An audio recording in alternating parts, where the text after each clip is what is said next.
Olá pessoal, tudo bem? Aqui quem fala é o professor Balto Fernandes e hoje vamos para mais uma videoaula 10.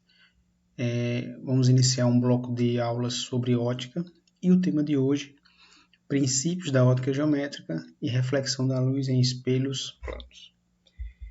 Bem, os tópicos que veremos hoje serão: tópico 1, luz, radiação eletromagnética; segundo tópico, princípios da ótica geométrica e aplicações; terceiro, reflexão da luz; quarto, aplicações da reflexão da luz nos espelhos planos.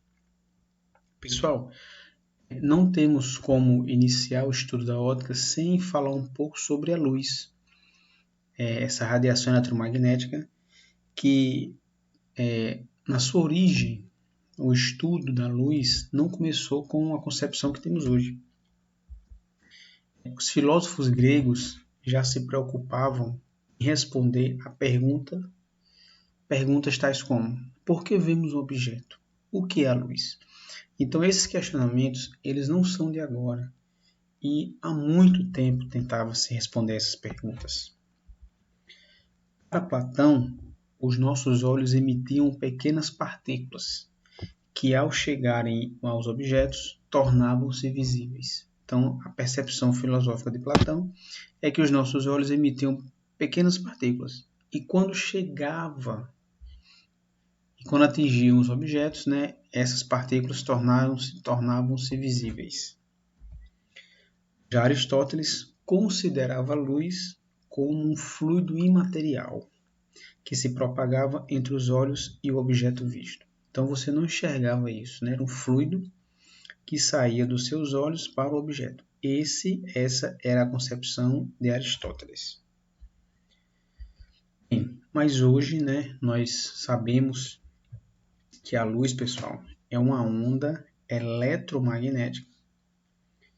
E essa onda eletromagnética, ela se propaga em todos os meios materiais, se o meio permitir, é claro, inclusive no vácuo. Então, a luz é uma onda eletromagnética que se propaga em todos os meios, se o meio permitir, inclusive no vácuo.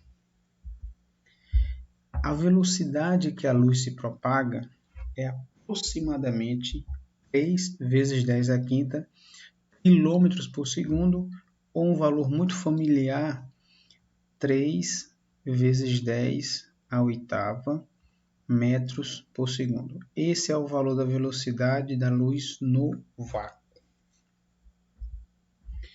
Bem, nos meios materiais, como a água, o vidro, a velocidade da luz ela é menor que c, ok?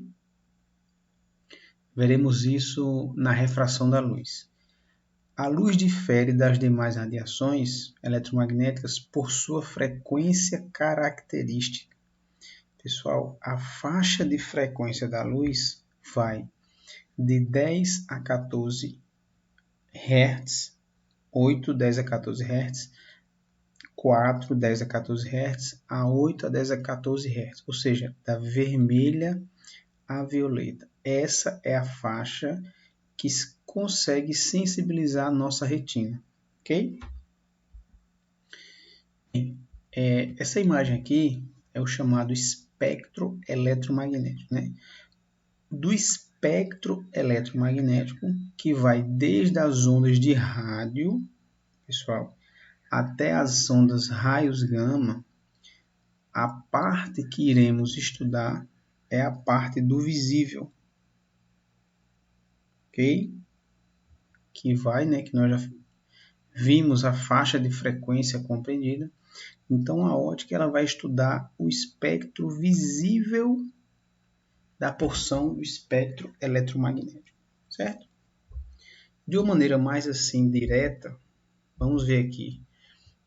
O espectro eletromagnético, teremos aqui a parte do visível, que são as faixas de frequência do vermelho, alaranjado, amarelo, verde, azul, anil, violeta. Essa parte do espectro é o espectro visível. Acima da violeta tem a ultravioleta, raio-x, raios gama. Abaixo da vermelha, infravermelho, micro-ondas e ondas de rádio e TV. Então, o espectro visível abrange, né, da vermelha à violeta. Cada faixa do espectro vai ter uma frequência, vai ter o comprimento de onda, lembrando que são inversamente proporcionais. A equação de onda V lambda F. Então, como a velocidade é c, você vai ter aqui uma relação de inversamente proporcional. Então, quanto maior a frequência da radiação, menor será os comprimentos de onda e vice-versa. E cada onda transporta uma energia eletromagnética, certo? Então, esse é o espectro mais direto. E vamos estudar fenômenos associados ao espectro visível, tá bom? Bem, então, entrando agora na ótica geométrica, como é que nós representamos a luz? Pessoal, a luz você representa por feixes, que podem ser paralelos, podem ser divergentes ou convergentes. Cuidado, certo? Isso aqui é uma representação geométrica. A luz não é uma seta. A luz não é um feixe. A luz é uma onda eletromagnética. Mas nós podemos simplificar a representação usando feixes, ok? Para os feixes paralelos, usaremos nos espelhos planos, feixes divergentes, espelhos convexos, e feixes convergentes, espelhos côncavos, ok? A luz, ela se propaga no meio material, se o meio permitir. Então, nós podemos classificar os meios, né? Nós temos os meios transparentes, que são aqueles que a luz atravessa e através deles podem se ver nitidamente os objetos. São exemplos de meios transparentes. O atmosférico é um exemplo, numa sala. Vidro, água em pouca profundidade é um exemplo de meio transparente. Detalhe, a luz, ao atravessar esse meio transparente, ela percorre trajetórias regulares e bem definidas, o que favorece na nitidez dos objetos. Tá? Trouxe aqui uma imagem como ilustração. Então, eu tenho um vidro que você consegue ver o que está por trás do vidro de maneira nítida, porque a luz que atravessa o vidro, ela atravessa de maneira simétrica, chega aos seus olhos e você consegue ver o que está atrás do vidro. Esse é um exemplo de meio transparente. Os meios podem ser translúcidos. Nos translúcidos, a luz passa, mas a gente não consegue ver nitidamente os objetos. Você sabe que tem alguma coisa, mas não consegue perceber nitidamente. Exemplos de meios translúcidos: papel seda, papel manteiga, neblina e vidro fosco.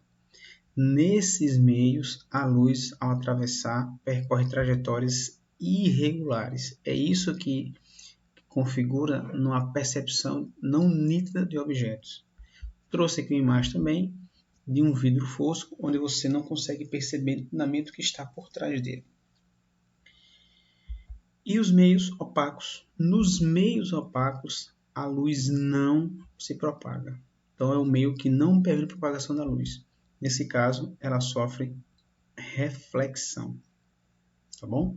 Então, meio opaco é qualquer meio que a luz não se propaga. Ela bate e volta. Tá certo? O espelho, por exemplo, é um meio opaco. A luz ela bate e sofre reflexão. Bem, chegamos aqui ao tópico 2.3, princípios da ótica geométrica. São 3 princípios que conseguem explicar muitos fenômenos que acontecem no nosso cotidiano, no nosso dia a dia. Então vamos ver aqui quais são os princípios. Primeiro princípio, princípio da propagação retilínea da luz. O que ele diz? Nos meios homogêneos e transparentes, a luz se propaga em linha reta. Então, aqui eu tenho uma figura, uma fonte pontual, um obstáculo e no anteparo a formação de uma sombra. Isso caracteriza que a luz ela não contornou esse obstáculo e sim se propagou em linha reta e formou essa sombra no obstáculo. Então, a formação de sombras comprova que a luz se propaga em linha reta. Ok, pessoal? Vamos lá. Princípio da independência dos raios luminosos. Pessoal, a luz é uma onda. Então, quando dois feixes se cruzam, elas se encontram. Quando ondas se encontram, elas vão sofrer o que a gente chama de interferência. E na interferência, as ondas se encontram. No momento do encontro, acontece alguma coisa, pode ser interferência construtiva ou destrutiva, mas cada um deles continua sua propagação como se não existisse os outros. Então, isso que diz o princípio da independência. Eu trouxe aqui essa imagem que nós temos aqui, ó, um feixe vermelho, um feixe azul e um feixe verde chegando no espelho côncavo. Esses feixes refletem e eles se encontram. No encontro acontece alguma coisa, muda alguma coloração, tem uma adição de cores. Aqui eu tenho um encontro de verde, vermelho e azul, que dá o branco. Aqui eu tenho um amarelo, que é verde e vermelho. Então, veja que no encontro acontece a interferência, mas depois os feixes se propagam como se nada tivesse acontecido. Isso que diz o princípio da independência dos raios luminosos. O terceiro princípio é o da reversibilidade. O que ele diz? Em idênticas condições, o caminho que um feixe de luz percorre em um sentido é igual ao caminho percorrido pelo mesmo feixe no sentido contrário. Para exemplificar esse princípio, vamos trazer aqui uma imagem que representa uma situação. Um motorista, um passageiro, quando eles ao mesmo tempo olham para o retrovisor, veja que o caminho que a luz faz da moça até ele é o mesmo caminho que a luz faz dele até a moça.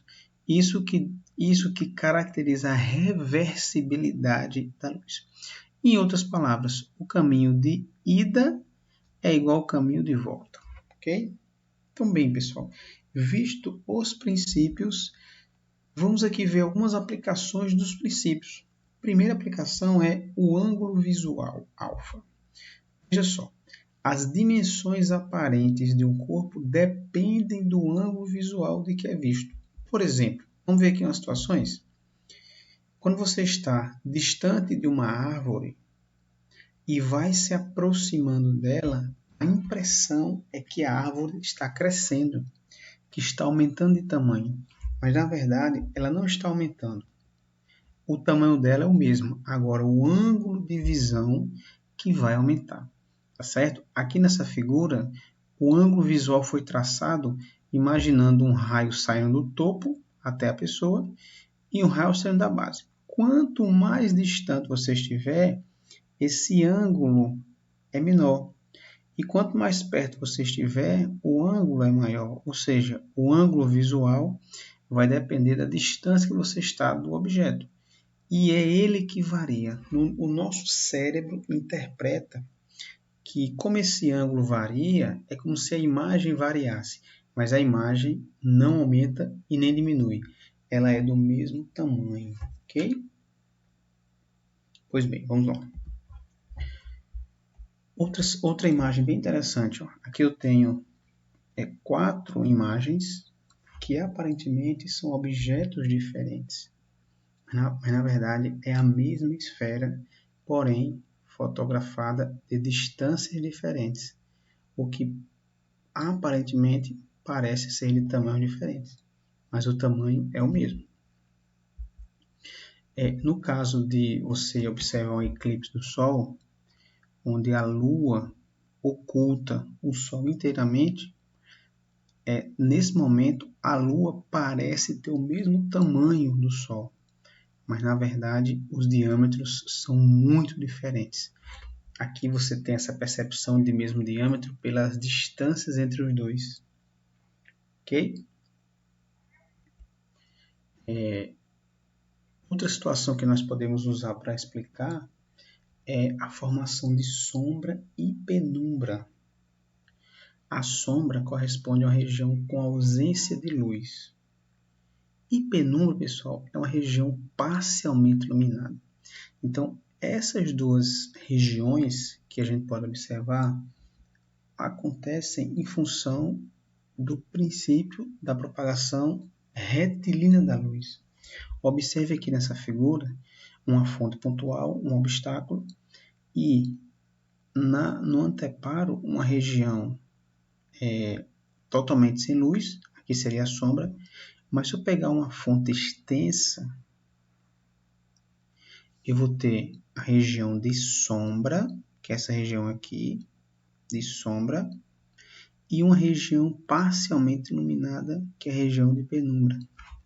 Então, a sombra e a penumbra são perceptíveis devido à luz se propagar em linha reta. E nesse ponto aqui, o que eu estou marcando na figura, nesse ponto aqui, eu tenho um encontro de dois feixes, mas como eles são independentes, eles se propagam normalmente.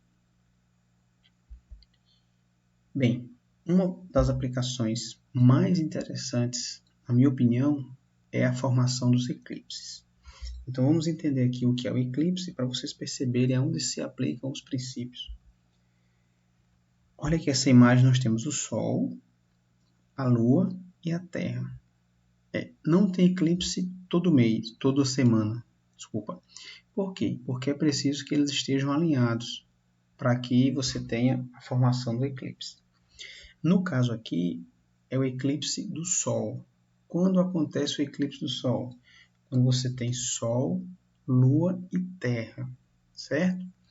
No caso aqui, nessa região aqui que eu estou destacando, nesse ponto aqui, é onde eu tenho a sombra, e nessa região aqui é onde você vai ter a penumbra. Então, na sombra, eu tenho o eclipse total, e na penumbra eu tenho o eclipse parcial. Ok?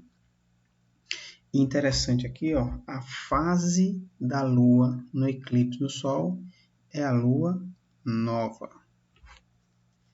Vamos ver como acontece o eclipse da Lua. O eclipse da Lua acontece, eu tenho o Sol, a Terra e a Lua. Então, a Terra vai esconder a Lua. Aqui eu tenho nessa região de sombra o eclipse total,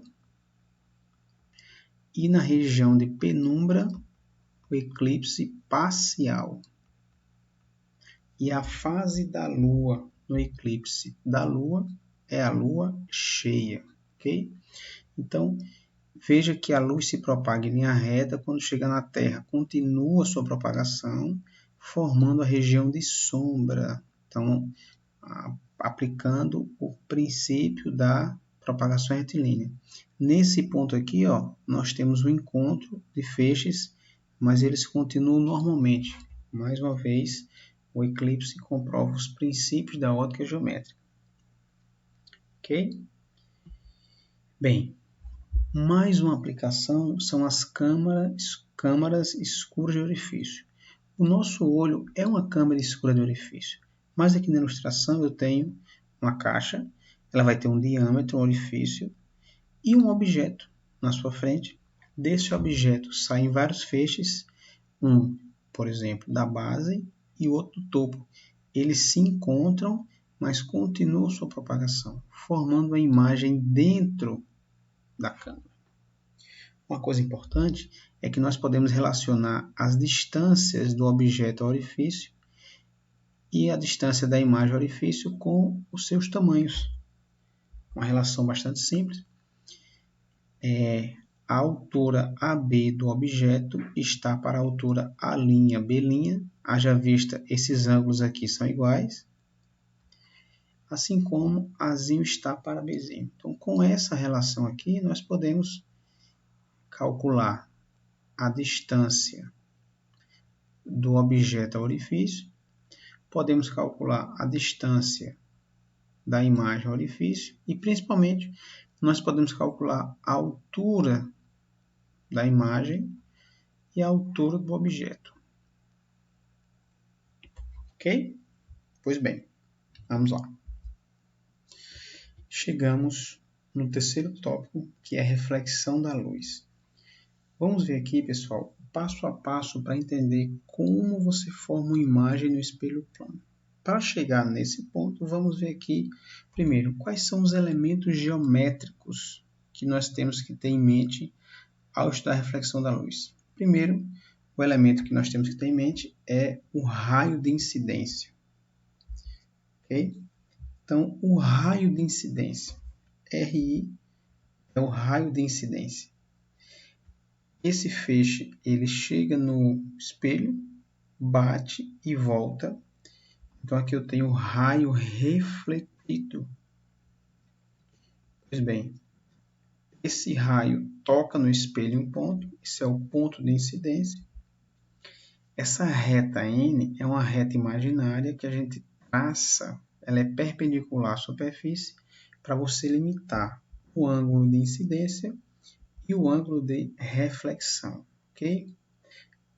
Se a reflexão for regular, esses ângulos são iguais. Bem, esses são os elementos geométricos. Tanto faz se é uma superfície plana como uma superfície esférica, eu vou ter raio incidente, normal, refletido, ângulo de incidência, ângulo de reflexão e eu vou ter o ponto de incidência. Então, esses são os elementos geométricos que você tem que descrever ao tentar representar uma imagem no espelho plano, ok? Pois bem. Pessoal, a reflexão ela pode ser uma reflexão difusa ou regular. O que é reflexão difusa? A reflexão difusa é aquela que a superfície apresenta irregularidades e quando os raios eles chegam paralelos à superfície, mas como a superfície é irregular, eles refletem de maneira irregular, ok? Graças à reflexão difusa que nós conseguimos ver um objeto, desde que ele esteja no nosso campo de visão, por várias posições diferentes, tá bom? Então, isso que é a reflexão difusa. A reflexão regular é aquela que a superfície, sendo regular, há uma simetria, os raios incidentes chegam simétricos e os refletidos saem simetricamente, ok? Então, por exemplo, se esses raios são oriundos de um objeto, eu só vou conseguir ver esse objeto por reflexão se eu estiver numa posição que chegue à luz. Então, eu posso estar em alguma posição aqui na frente do espelho e eu não vou conseguir ver esse objeto por reflexão. Eu posso ver diretamente. Então, a reflexão regular, ela limita o campo visual. Já a reflexão difusa amplia o campo visual, ok? Bem, vamos agora estudar como a gente consegue formar uma imagem no espelho plano, tá? Então, para isso, vamos considerar um ponto P a uma distância de um espelho plano, ok? Então, compõe comigo um ponto P a uma distância de um espelho plano. Desse ponto P, vamos imaginar que sai um raio de luz. Esse raio chega no espelho, a gente traça normal, esse raio forma um ângulo de incidência com o espelho, como a superfície é regular, o raio reflete formando o mesmo ângulo. E esse raio é o raio de reflexão. Então imagine que esse raio ele tenha essa direção, ele forma um ângulo θ com o espelho, e o raio incidente forma o mesmo ângulo por simetria, tá bom? Então, pessoal, perceba o seguinte, esse raio refletido, ele tem essa direção e é como se ele saísse do espelho. Então, se você continuar esse raio, é como se ele saísse desse ponto. Se eu traçar uma normal passando pelo ponto objeto, veja que essa normal ela vai se encontrar com esse raio que é o prolongamento refletido. E esse ponto de encontro vai ser um ponto imagem. E esse ponto imagem, por simetria, vai estar à mesma distância do espelho. Ok? Então percebam por essa figura, por essa ilustração, que o ponto imagem está à mesma distância que o ponto objeto. E o ponto imagem ele está sendo formado pelo prolongamento dos raios refletidos, certo? Isso vai proporcionar um detalhe que falarei daqui a pouco, certo? Bem, então eu peguei apenas 2 raios, mas quaisquer raios que você pegar e eles chegarem no espelho, quando eles refletirem, os seus prolongamentos vão se encontrarem dentro do espelho, ok? Quando isso acontece, vamos dizer que essa imagem é uma imagem virtual, ok? Pois bem, então vamos agora analisar um objeto com um corpo extenso. Então, do ponto P saem raios, eles vão chegar no espelho, refletem. Quando chegar no observador, para o observador é como se a luz propagasse em linha reta. Então, cada feixe desse aqui é como se ele saísse do espelho. Nesse caso aqui, ó, ponto P, né? O ponto P é um objeto real, pois realmente dele partem os raios. E o ponto P', que seria aqui, ó, na figura, P', aqui é o P e aqui é o P'. O ponto P' é um ponto virtual, pois, na realidade, nada há atrás do espelho. O observador apenas tem a impressão que a luz vem do ponto P'. Então, para o observador é como se ele viesse de dentro do espelho. Por isso que é uma imagem virtual, ok? Bem, então agora só para a gente finalizar, veja só. Então, no espelho plano, qual vai ser a natureza da minha imagem? Certo? Vamos lá. Já sei que essa imagem vai ser virtual. Por quê? Porque para o observador é como se os raios saíssem do espelho. Então, a imagem vai ser virtual. A imagem vai ser do mesmo tamanho. Pessoal, isso equivale para o espelho plano, certo? A imagem vai ser do mesmo tamanho. A imagem vai ser direita. Isso quer dizer o quê? Se nós traçarmos aqui o plano cartesiano, aqui seria o x, o y, e o x seria aqui, mas observe só o plano y. Veja que a orientação do objeto é a mesma orientação da imagem. Isso acontece no espelho plano sempre. A imagem sempre é à direita, tá certo? Quando formos estudar espelho esférico, veremos casos que a imagem vai ser invertida. Mas para o espelho plano, a imagem sempre é direita. Outra coisa interessante é que a imagem ela é revertida, certo? Pessoal, revertida é diferente de imagem invertida, tá? Uma imagem invertida é aquela que é de cabeça para baixo. Uma imagem revertida é aquela que você troca a direita pela esquerda. Na verdade, a revertida seria uma inversão lateral, tá? Por exemplo, aqui, observe essa imagem. Quando você coloca a sua mão direita de frente para um espelho plano, parece que é a esquerda. Mas se eu pegar a mão esquerda e colocar sobre a imagem, eu não vou ter sobreposição total dos dedos. Se eu colocasse a mão direita, ia aparecer a esquerda. Ou seja, o que é uma imagem invertida? É aquela imagem que você tem uma inversão lateral. Na verdade, você troca a direita pela esquerda. Né? O nome ambulância, polícia, ele é escrito nos carros de maneira revertida, para quando você olhar no retrovisor, você conseguir identificar, né, o nome de maneira com inversão lateral. Ok? Bem, para finalizar, pessoal, algumas aplicações da reflexão da luz em espelhos. No caso, espelho plano. Uma das aplicações é a translação do espelho. Acompanhe comigo no esquema. Imagine um espelho, e na frente desse espelho tem um objeto, O, expresso por essa seta, e esse objeto está a uma distância x do espelho. Então, eu vou ter a imagem virtual, direita e igual. Pois bem, veja só, se o espelho sofrer uma translação, se o espelho deslocar, certo?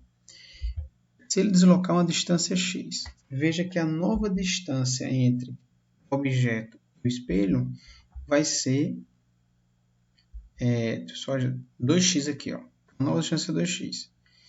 Então, veja que enquanto o espelho deslocou um ΔSE, veja que a imagem deslocou uma distância maior. Perceberam isso? Ó? Enquanto o espelho andou x, a imagem andou 2x. Resumindo, o deslocamento da imagem sempre será o dobro do espelho. Ok? Consequentemente, a velocidade da imagem, pessoal, vai ser o dobro da velocidade do espelho. Conferem? Ok? Então, essa é uma aplicação. A outra aplicação, bem interessante, é a seguinte. Qual o comprimento que eu preciso ter de um espelho para que eu me veja por inteiro? Será que eu preciso de um espelho do meu tamanho? Vamos ver isso aqui. Ó. Então, imagina um objeto. Dos pés do objeto sai um raio por reflexão, chega no espelho. Pela lei da reflexão, ele tem que voltar formando o mesmo ângulo. Então, o raio volta de maneira simétrica para o meu olho. Sai um raio do topo do objeto, chega no espelho e volta para o meu olho. Então, observem que se nós prolongarmos os raios refletidos, que são esses aqui, ó. Isso aqui é o raio refletido 1 e aqui é o raio refletido 2. Então, se nós prolongarmos esses raios, vejam que, só um minutinho aqui, pessoal, esse H seria a altura do objeto, o H' é do olho até o chão, tá? Então, olha só, se nós prolongarmos esses raios, vejam que é como se eles saíssem do espelho. Então, é como se esse objeto estivesse dentro do espelho, tá? Aqui, ó, vai ter um D', a imagem vai ter um tamanho igual, a distância do olho também, mas uma coisa importante é o seguinte, percebam que para o observador olhar no espelho a imagem dele, só precisou desse pedaço do espelho. Então, é preciso você ter um espelho do seu tamanho para você se ver por inteiro? A resposta é não. Só que tem um detalhe.